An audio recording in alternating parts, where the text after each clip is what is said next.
देश की दो सबसे बड़ी पार्टियों के बीच अब एक नई जंग शुरू हो चुकी है। आईटी सेल की लड़ाई एफआईआर तक आई।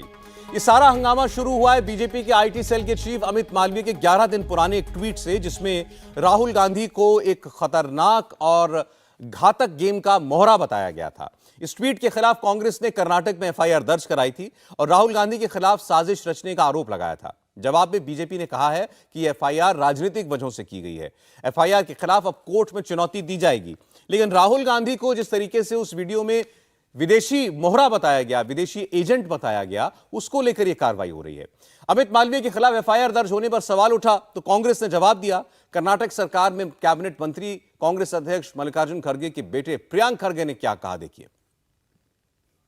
Whenever BJP bears the brunt of the law, they cry foul. They have a problem with following the law of the land. They have a problem with the constitution. And if we enforce the law or the constitution, they seem to have a problem with it. I would like to ask BJP, tell me which part of the FIR that has been lodged against Mr. Malviya is with malified intent. Who is the creator of the video? Who is the one who is spreading the video? Who is getting the video to have enough traction on social media? Who is spreading these lies? I had promised the people of Karnataka that fake news will be reined in. And we are just doing that.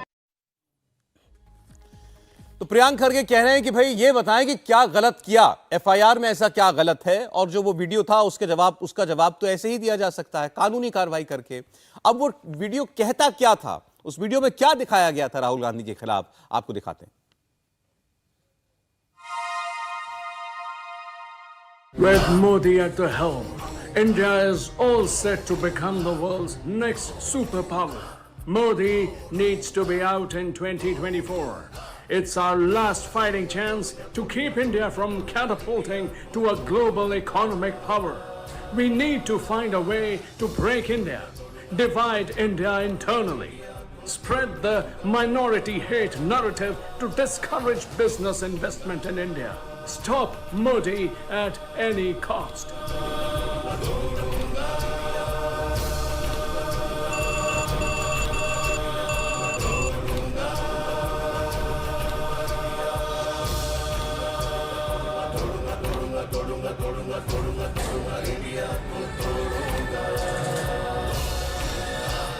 तो दरअसल India देश ही नहीं है, union of divided states है। जैसे आपका European union है, वैसे ही। तो वीडियो ये कह रहा है कि बाहर विदेश में लोग जो हैं देश के दुश्मन साजिश रचते हैं कि भारत का माहौल खराब करो, बताओ कि यहाँ पर जो है माइनॉरिटीज के खिलाफ बड़ा अन्याय हो रहा है। और फिर उसमें राहुल गांधी जी की एंट्री होती है और सब वही विदेशी ताकतें जो राहुल गांधी को आगे प्रेरित करती हैं और राहुल गांधी विदेशों में जाकर बयान देना शुरू कर देते हैं। इसको लेकर अमित मालवीय के ऊपर एफआईआर हो रही है। अब ठीक है, अब उनके पास जहां जहां कांग्रेस की सरकारें हैं वो उसका इस्तेमाल कर रही हैं, बीजेपी ने भी किया है खूब। देखिए, ये एक ऐसा चक्र है ना, और विशेष करके ये जो आईटी सेल और सोशल मीडिया का समय है, खूब जमकर एक दूसरे के खिलाफ टिप्पणियां की जाती हैं। इससे भी तीखे तीखे हमले और कमेंट किए जाते हैं। ये कोई पहली बार नहीं है। जब डोकलाम के समय में राहुल गांधी चीनी दूतावास के अधिकारियों से मिले थे तो उस वक्त भी यही कहा गया था। अभी जब वो गए विदेशी धरती पर, उन्होंने कहा, तब भारतीय जनता पार्टी ने आरोप लगाया।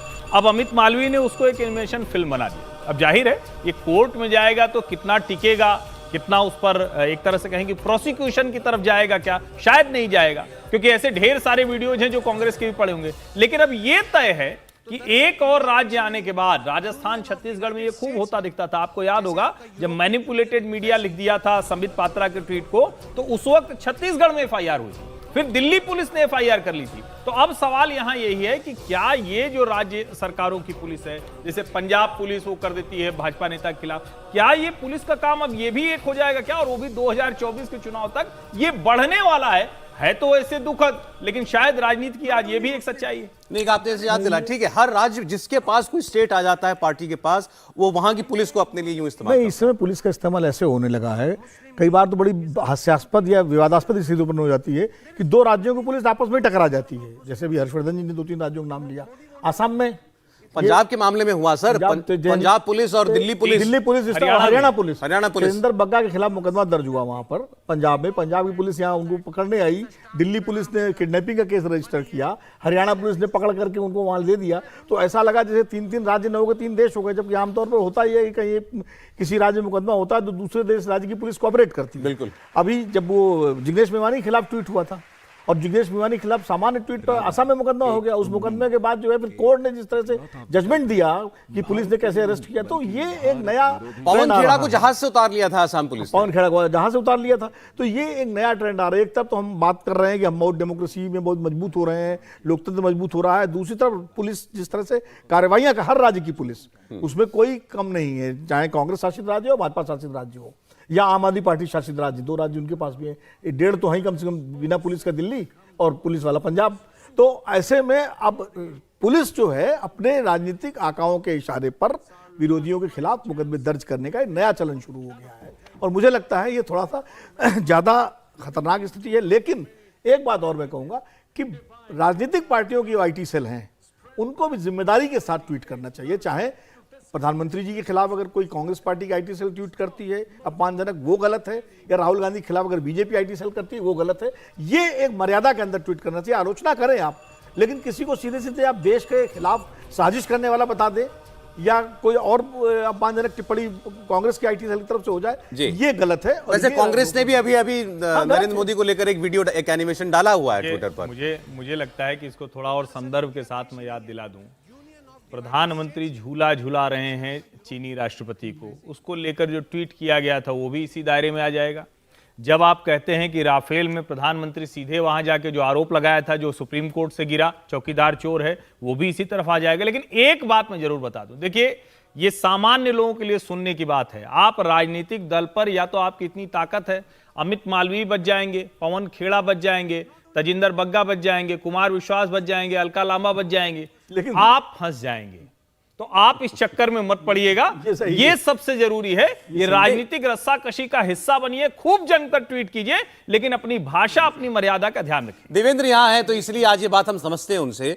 देवेंद्र, क्या ब्रीफ होता है ऐसे सोशल मीडिया प्लेटफॉर्म्स पर? आप किस हद तक जा सकते हैं? कोई पार्टी का किसी को ये तो काम दिया हुआ है ना किसी को कि आप सोशल मीडिया पर ये करिए अपने विरोधियों के खिलाफ, उसमें कोई भी हद नहीं होती है सौरभ। उसमें खुला खेल एकदम रहता है कि एक बार आपको मुझे बताया गया कि जैसे ही आदेश आता है फायर, तो फिर उसके बाद बस फायर करना होता है और उसको उस सीमा तक आप जाते हैं, गोली लगनी चाहिए सामने, बिल्कुल जहां तक आप जा सकते हैं। हालांकि इस केस में अगर आप देखें तो उसमें जो 2 धाराएं लगाई गई हैं सौरभ, वो बड़ा दिलचस्प है। एक तो 153A, दूसरा 502।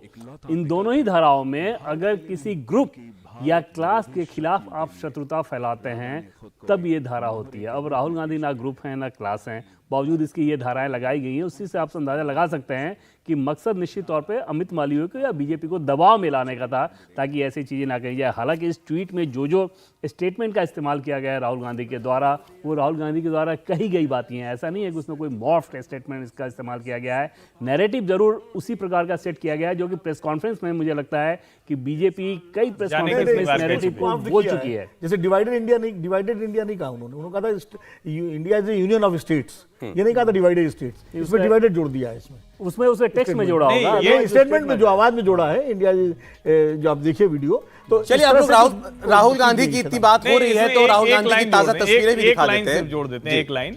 जब ये यूनियन ऑफ स्टेट्स भारत के संदर्भ में है तो राज्य हैं। राहुल गांधी ने जो यूरोपियन यूनियन के लिहाज से कहा था वो देश थे। ये बेसिक डिफरेंस है, ये देश के हर व्यक्ति को पता होना चाहिए। बाकी निश्चित तौर पर इस तरह की लड़ाई है तो उसमें तो कानून कोर्ट में मामला जाएगा। प्रेस कॉन्फ्रेंस में कई सारी चीजें पहले कही जा चुकी कहा था, पहला बयान उन्होंने लोकसभा के अंदर दिया था। कल राहुल गांधी क्या कर रहे थे आप जानते हैं? राहुल गांधी कल कहां थे? कल मैकेनिक के यहाँ थे, करोल बाग में किसी वर्कशॉप में मोटर मैकेनिक। आपको नहीं पता चला? देखिए मैं तो फॉलो करता हूँ ना इन सारे लोगों को, मैं राहुल गांधी को फॉलो करता हूँ। राहुल गांधी का वीडियो आपको दिखाते हैं, तस्वीरें आपको दिखाते हैं। कांग्रेस पार्टी के ट्विटर हैंडल से ये तस्वीरें कल रात को शेयर की गई हैं और राहुल गांधी दिल्ली के करोल बाग पहुंचे। दिल्ली में जो लोग रहते हैं वो जानते हैं, दिल्ली करोल बाग जो है वो ऑटो पार्ट्स का एक बड़ा सेंटर है और वहां पर बहुत सारी मैकेनिक शॉप्स भी हैं। तो राहुल गांधी वहां पर गए और उन्होंने एक मैकेनिक एक ऐसे ही ऑटो रिपेयर शॉप में जाकर के वहां मैकेनिक के साथ अपना भी हाथ आजमाया, एक मोटरसाइकिल के कल पुर्जे वो ठीक करने लगे, तो कांग्रेस पार्टी ने लेकर के उसको ट्वीट किया कि यही हाथ हिंदुस्तान बनाते हैं, इन कपड़ों पर लगी कालिख हमारी खुददारी और शान है, ऐसे हाथों को हौसला देने का काम एक जननायक ही करता है। दिल्ली के करोल बाग में बाइक मैकेनिक्स के साथ श्री राहुल गांधी भारत जोड़ो यात्रा जारी है। इस बार नए कलेवर में भारत जोड़ो यात्रा, आप कभी वो ट्रक में बैठ जाते हैं और कभी वो मोटरसाइकिल ठीक करने लगते हैं। देखिए सौरभ जी, मैं इसको थोड़ा संदर्भ के साथ एक दो बातें बोलता हूँ। इस देश में लंबे समय तक राजे रजवाड़ों का राज रहा, खूब जमकर राजे रजवाड़े होते थे, महाराज की जय हो, और उस रास्ते से निकलते थे तो जनता अपने आप सर झुका लेती थी। स्वतंत्रता के बाद भी भले ही सरदार वल्लभ भाई पटेल जी ने पूरे देश को यूनिफाइड इंडिया बना दिया, नवाब हो या राजा हो सब खत्म कर दिया, लेकिन उनका प्रिवी पर्स वाला मसला था, एक नए तरह का एलीट पैदा हो गया। और जवाहरलाल नेहरू जी को लेकर देश के प्रथम प्रधानमंत्री, लेकिन उनको लेकर यह माना जाता रहा, वो अभिजात्य रहे। यहां तक कि जब पत्रकार भी चर्चा करते हैं तो कहते हैं बड़े आदमी थे यार नेहरू जी का अंग्रेजों के साथ उठना बैठना था, उस संगत में थे वो। अब वो जो छवि थी वो इंदिरा गांधी ने पूरी तरह से तोड़ दी थी। कैसे तोड़ी वो उसके अलग अलग संदर्भ हैं, लेकिन राजीव गांधी के बाद फिर सोनिया गांधी और राहुल गांधी पर फिर से वही चिपक गया, एलीट क्लास हो गई। और कोई इसको माने या ना माने, लेकिन लाख कोशिश के बावजूद जो नरेंद्र मोदी एक चाय वाले के परिवार से, एक चाय वाले का बेटा, एक चाय वाला, एक ओबीसी, एक जो भी आप जो नैरेटिव कहते हैं, लेकिन सबसे बड़ी बात थी कि वो जनता के बीच का आदमी है और ये एक अभिजात्य वर्ग से आया हुआ आदमी है। आप चाहे ट्रक ड्राइवरों के बीच में देखिए, चाहे आप अचानक मुखर्जी नगर में चाय पीना देखिए, चाहे आप मनरेगा का तसला उठाता देखिए, ये आज से नहीं हो रहा है, और चाहे आप रिंच पेचकस लेकर बाइक ठीक करना देखिए, ये सब कुछ कोशिश है कि भैया मान लो हम तुम्हारे बीच के आदमी हैं, क्योंकि लोकतंत्र जीवंत तो हो गया है। कांग्रेस के पतन का ये बड़ा कारण है। जो भी सलाह दे रहा हो, मुझे लगता है कि ये ठीक सलाह है। क्यों नहीं है इसमें क्या है ऐसा? ठीक है, अच्छा, आपने कहा ठीक सलाह मैं कह रहा हूं कि ठीक सलाह। अच्छा, मुझे लगा आप कह रहे हैं क्योंकि उनकी मुश्किल है, अभिजात्य वर्ग के दिखते हैं, ये सच है। इसमें देखिए भारतीय राजनीति में दो तरह के नेता हैं। एक नेता वो हैं जो अपने मेहनत से, बलबूते से, जमीन से उठ के खेत खलियान से ऊपर तक पहुंचे हैं। मुलायम सिंह यादव रहे, लालू यादव, नीतीश कुमार या मोदी जी, इस तरह के। एक नेताओं का वो वर्ग है जो बड़े परिवारों में पैदा हुए, मान लीजिए बड़े राजनीतिक परिवारों में पैदा हुए या बड़े अच्छे खासे परिवारों में पैदा हुए, और वो उन्होंने जमीन की जो सच्चाई है उसको अपने जीवन में नहीं देखा। राहुल गांधी के साथ ये रहा कि राहुल गांधी जिस परिवार में पैदा हुए, राजनीति का प्रथम परिवार कांग्रेस पार्टी का तो रहा ही, देश का भी लंबे समय तक रहा है, और उसके बाद जिस तरह उनके घर में दो हत्याएं हुई, इंदिरा गांधी और राजीव गांधी की, और संजय गांधी की भी दुर्घटना में मौत हुई, तो 3 अकाल मृत्यु हुई उनके परिवार में। और वो सुरक्षा के जिस वातावरण में घेरे में रहे, तो बहुत सारे यथार्थ से दूर रहे, जिसका कई बार जब वो राजनीति में आए तो समझ में भी आया, जब उनके बयानों से या उनके उससे। आज राहुल गांधी उस चीज को नजदीक से सीखना चाह रहे हैं, जानना चाह रहे हैं। ये एक उनका तरीका है। हो सकता है उसमें लोगों को नाटक लगे, ये भी लगता है कि साहब दिखावा लगे, लेकिन वो एक कोशिश कर रहे हैं। ये कैंपेन चलाया है कांग्रेस पार्टी ने भारत जोड़ो यात्रा की तरह, कि राहुल ऑन व्हील्स करके हमने इस पर स्टोरी भी करवाई है। और राहुल ऑन व्हील्स में उसमें वो ट्रक के सब पर जाना उनका, चाहे अमेरिका में ट्रक में बैठ कर उन्होंने यात्रा की, या भारत में दिल्ली से चंडीगढ़ की, या अब वो रिंच लेकर के मोटरसाइकिल ठीक करने वालों से बात कर रहे हैं। हो सकता है कल को आपको सफाई कर्मचारियों के बीच में दिखाई पड़ जाए, हो सकता है वो ट्रैक्टर वालों के बीच में दिखाई पड़ जाए, कहीं खेत में काम करते दिखाई पड़ता है। तो ये एक सतत उनका एक कैंपेन है, उसमें वो सीखना भी चाहते हैं और मैसेज भी देना चाहते हैं। सीखने के लिए कितना है इस पर तो बहस हो सकती है। सीखने का मतलब देखिए, आप उनके पास बैठेंगे, मैं ये नहीं कहना चाहता कि वो मोटरसाइकिल रिपेयर करना सीखना चाहते हैं, मतलब उनके जैसे लोगों के बीच जाकर उनकी परेशानी जानना, परेशानी जानना जो है समझना। आप एक परेशानी, एक प्रेमचंद की किताब पढ़ के आप गांव जानना चाहते हैं, कहानी, एक गांव को जी कर गांव जानना चाहते हैं, तो ये फर्क है। तो ये फर्क राहुल गांधी स्वीकार कर रहे हैं। है तो पॉलिटिकल कैंपेन, बिल्कुल पॉलिटिकल कैंपेन ही करेगा। इसमें आप देखें तो जो प्रधानमंत्री नरेंद्र मोदी की जो लकीर थी 2014 से, अगर इसको आप ट्रैक करें तो कांग्रेस पार्टी अभी उसी लकीर पे जाती नजर आ रही है। 2014 से पहले आप देखें तो एक तरफ नरेंद्र मोदी की छवि लगातार बड़ी की जा रही थी, दूसरी तरफ कांग्रेस पे अटैक किया गया और राहुल गांधी की छवि को इस बीच में बहुत ज़्यादा चोटिल किया गया। अब कांग्रेस पार्टी की स्ट्रेटजी को आप देखें तो प्रधानमंत्री नरेंद्र मोदी कुछ भी करें, चाहे यहाँ पे पार्लियामेंट का उद्घाटन हो, चाहे अमेरिका में जाके वहाँ पे राष्ट्रपति से उनकी मुलाकात हो, हर एक मसले पे किसी न किसी रूप में मजाक उड़ाने की कोशिश की जा रही है। दूसरी तरफ राहुल गांधी की छवि को इस रूप में दिखाने की कोशिश की जा रही है कि वो सबको लेकर चल सकते हैं, एकदम जनता से जुड़े हुए हैं। तो सिर्फ और सिर्फ एक PR एक्सरसाइज है, इससे अधिक। इसका भी जवाब दे दीजिए, क्या प्रधानमंत्री की छवि डाउन हो रही है और क्या राहुल गांधी की उठ रही है? अभी तक तो ऐसा नहीं लगता। जैसे अगर कर्नाटक के इलेक्शन को अभी कोई ये समझ रहा हो कि राहुल गांधी के चलते वो जीत हुई हो तो मुझे कांग्रेस बहुत पार्टी हैरानी समझ होगी। रही है, हर स्टेटमेंट में आप उनके और इसीलिए प्रियंका गांधी से भी कम दौरा राहुल गांधी का लगाया गया था वहां पे कर्नाटक में, इसीलिए कि वो उनके मास्टर कार्ड रहे होंगे। देखिए, कांग्रेस पार्टी को भी बखूबी मालूम है कि राहुल गांधी का जितना कम इस्तेमाल करेंगे, जितना कम बुलवाएंगे, उतना बेहतर रहेगा, क्योंकि राहुल गांधी जब भी ज्यादा बोलते हैं पार्टी के लिए मुसीबत ज्यादा खड़ी कर देते हैं। और आप कांग्रेस पार्टी के किसी भी नेता से ऑफ रिकॉर्ड बात कीजिए, अधिकांश वो इस बात से सहमत होंगे कि हाँ ऐसा होता है। ऐसे में बहुत बड़ी चिंता उनकी ये है कि राहुल गांधी की छवि को मजबूत कैसे किया जाए, और ये उस पीआर एक्सरसाइज का हिस्सा है और इसमें कुछ भी गलत नहीं। हर्षवर्धन जी, नहीं सौरभ जी, मैं फिर से कह रहा हूं, मैंने इसीलिए संदर्भ के साथ बताया, सलाह ठीक है, लेकिन सवाल यही है कि रिंच पेचकस लेकर राहुल गांधी बाइक ठीक करने लगे तो फोटो अपॉर्चुनिटी तक ठीक है, फोटो के आगे क्या?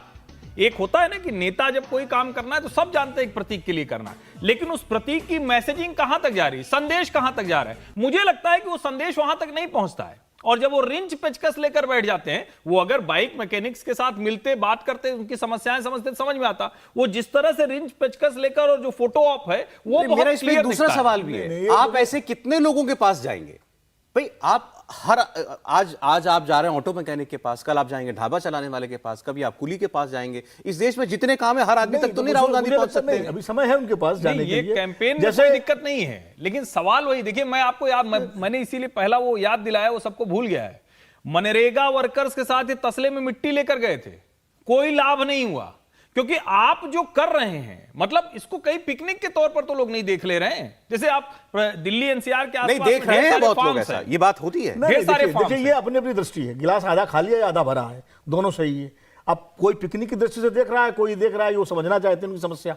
अब जैसे अरे मुझे अब विरोध जी एक बात नहीं, बताइए, नहीं, एक मिनट, सुन, अब दलित क्या खाना खाने चले गए अमित शाह जी, हाँ। तो क्या सारे दलितों क्या गए? एक प्रतीक है, गए। नरेंद्र मोदी जी ने कुंभ में दलितों के पैर धो लिए, कुंभ मेले में, ठीक है, एक प्रतीक है। तो कई चीजें प्रतीकात्मक महत्व मैं होता है आपकी उनका। बात से 100% सहमत होते हुए ये कह रहा हूं कि लेकिन जब आप कहते हैं सीखने के लिए, तो वो है उनकी सीखना परेशानी नहीं, जानने के लिए। सीखना- क्या अब देश की कांग्रेस पार्टी सबसे पुरानी पार्टी का इस वक्त सबसे बड़ा नेता, चाहे उनके पास कोई पद नहीं है, लेकिन राहुल गांधी सर्वोच्च नेता है, कोई भी इस बात से इनकार नहीं कर सकता।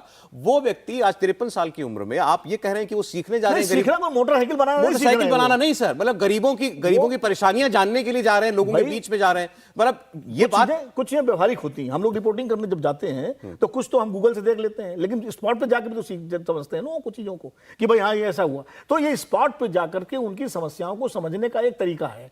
आप एक दुकान पे गए तो काफी कुछ आप समझ लेते हैं। आप ट्रक चला रहे हैं तो ट्रक ड्राइवरों को लू लगती है, लपट लगती है, दिक्कतें होती है, तो ये आप कैसे समझेंगे? या तो किताब पढ़ के समझिए। तो मुझे लगता है किसी भी, मैं तो कहता हूं हर नेता को जानना चाहिए ये इस तरह की चीजें। जब आप हरिक रूप से चीजों को समझेंगे तो जो नेता उस से गुजर के आते हैं, तो वो अब जैसे किसान है, अब जो खेती करके आया है उसको समझने की जरूरत नहीं है, लेकिन जो खेती करके नहीं आया है उसको तो समझना चाहिए। अब राहुल गांधी मणिपुर जा रहे हैं, चलिए देखिए, इसी खबर पर आगे बढ़ता हूं मैं। राहुल गांधी अब मणिपुर जाएंगे, अब इसको लेकर के ये बातें हो रही है कि राहुल गांधी अब मणिपुर जाएं, चलें ठीक है वो नेता है और मणिपुर जाने पर किसी के प्रतिबंध भी नहीं लगा हुआ है, लेकिन अब क्या वहां से एक नई सियासत शुरू होगी?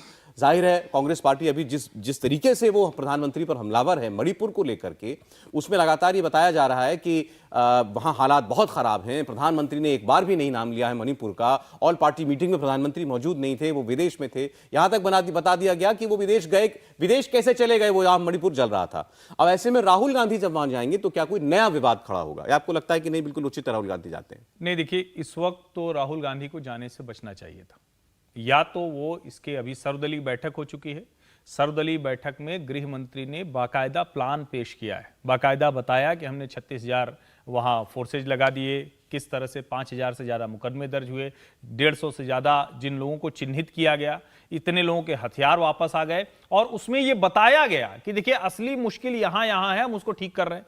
पिछले कुछ समय में वो स्थितियां सामान्य हुई, लेकिन यहां एक दूसरा पहलू है। भारत की राजनीति में लोकतांत्रिक तौर पर किसी भी नेता को किसी भी जगह जाने का अधिकार है, उस अधिकार के तहत वो जा रहे हैं। बस मुश्किल एक ही है कि क्या वहां वो जाकर कोई सिलेक्टेड ग्रुप ऑफ ऑडियंस से या पब्लिक से मिलने वाले हैं, या वो सचमुच जाएंगे और वहां ये कहेंगे कि इस राज्य की शांति प्राथमिकता है, जो कुछ हुआ अभी ठीक है, इसके आगे हम बढ़ेंगे, उसमें हम क्या मदद कर सकते हैं वो बताएंगे, या वो वहां जाकर कहेंगे एन बीरेन सिंह राज्य के मुख्यमंत्री नहीं रह सकते हैं, उनका हमें इस्तीफा चाहिए। दूसरा वाला करेंगे तो राजनीति कर रहे होंगे, पहला वाला कर रहे होंगे तो भी राजनीति करेंगे, लेकिन सकारात्मक राजनीति। एक चीज मैं बस क्लैरिफाई कर दूं, ये तस्वीरें नई नहीं हैं, ये पुरानी ही तस्वीरें हैं जो पहले वहां जहां पर हंगामा शुरू हुआ था जी, 4 मई की तस्वीरें चल रही हैं, तो वो देखिए बताना जरूरी राहुल था। गांधी मणिपुर जाएंगे, जाना भी चाहिए। राहुल गांधी को ही नहीं, देश के तमाम सारे नेताओं को जाना चाहिए, जहां तक जा सकें वहां मरहम लगाने का काम करना चाहिए। बीजेपी के अध्यक्ष नड्डा जी भी जाएं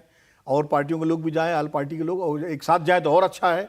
लेकिन तो ये सबसे सुंदर स्थिति हो जाए। हाँ, लेकिन अब जहां तक स्टैंड की बात है, भाई वीरेंद्र सिंह का इस्तीफा तो सारे अपोजिशन पार्टी मांग रही है, कांग्रेस पार्टी भी मांग चुकी है। ऑल पार्टी मीटिंग में भी सारे विपक्षी दलों ने कहा कि उनको उनकी सरकार बर्खास्त कर देनी चाहिए। अतीत में इसके उदाहरण भी है।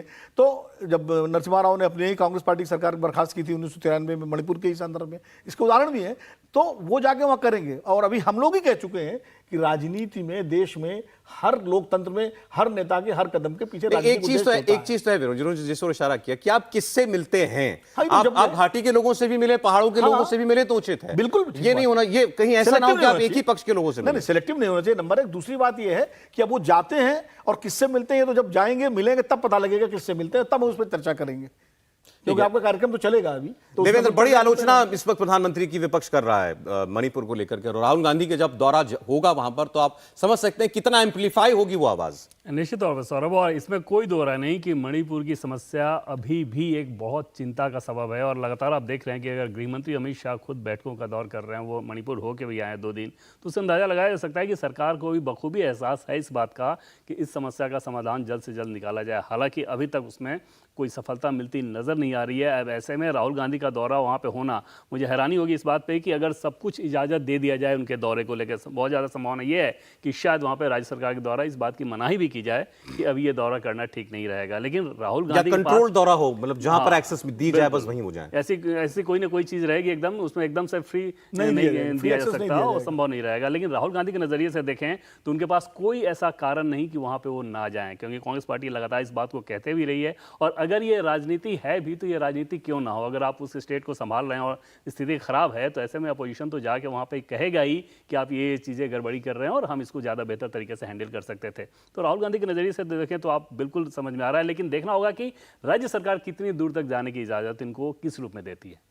सरकार के पास अभी जो कुछ भी हालात बने हुए हैं, क्या आगे देख पा रही है कि इस समस्या का हल कब तक निकल सकता है या शांति कब तक बहाल हो सकती है? और बहुत जल्द का नहीं, लेकिन लगातार इस बात को लेकर कहा जा रहा है कि कोशिश की जा रही है और जितनी सख्ती भी बरतने की जरूरत है, जैसे लगभग 5-5 हजार लोगों पर कार्रवाई की जा रही है, तो जितनी सख्ती बरतने की जरूरत है उतनी की जा रही है। जितने फोर्स भेजे जाने की जरूरत है वो फोर्स भेजे जा रहे हैं। लेकिन हम सभी जानते हैं कि वहाँ पर जो समस्या है वो इतना कॉम्प्लिकेटेड है कि जब तक आप 2 कम्युनिटी इस रूप में भिड़ रही हो तो वहाँ पर उसका सोल्यूशन निकालना इतना आसान नहीं होता, और वो एक बड़ा चैलेंज है। बाकी सबसे बड़ी गंभीर समस्या चुनौती वहाँ पर है। ये है, देखिए भारत में भी कई जगह कई हिंदू मुस्लिम दंगे हो जाते हैं, कभी कुछ हो जाते हैं, लेकिन प्रशासन पर विश्वास रहता है एक दूसरे पर, चाहे मुस्लिम अधिकारी हो तो हिंदुओं को रहेगा, हिंदुओं को। यहाँ उल्टा ये हो गया, मैतेई और कुकी के अधिकारियों और प्रशासन में कर्मचारियों आपस में भरोसा नहीं रहा है। ये थोड़ी खतरनाक स्थिति होगी। इंडिया टीवी हर वक्त हर जगह डाउनलोड करने के लिए सर्च करें India TV news Google play store या ऐप स्टोर पर।